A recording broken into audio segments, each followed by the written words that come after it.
All the best Sagar. Thank you sir. రండి. బాగుందయ్యా. So మా జాతకాలన్నీ తయారయ్యేది ఇక్కడే అన్నమాట.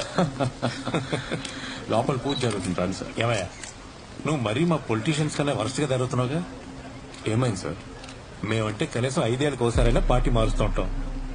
నువ్వేంటయ్యా మరి 2 ఏళ్ళకే పేపర్ మార్చేస్తున్నావు. ఊరుకోండి సార్, నేను ఏ పేపర్కి వెళ్ళినా నా సపోర్ట్ మీకే కదా. అంతే కదా. అందుకే పోయినసారి లాగా ఈసారి కూడా మంచి మంచి వార్తలు రాసి నన్నే గెలిపించాలి. అప్పుడే కదా మనకి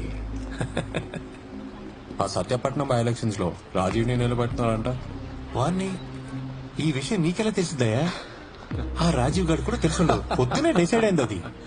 ఏదైనా మీ జర్నలిస్టులు మామూలు కదయ్యో. ఇదిగో సాగర్, నేను చెప్పేది ఏంటంటే ఆ నియోజకవర్గం నాకు ఎంత ఇంపార్టెంటో నీకు తెలియదు కాదు. ఎందుకంటే మా తాత పార్టీ పెట్టినప్పటి నుంచి అక్కడ మేము ఒక్కసారి కూడా ఓడిపోలేదు. ఈసారేనయ్యా ఏదో తేడా కొడుతుంది.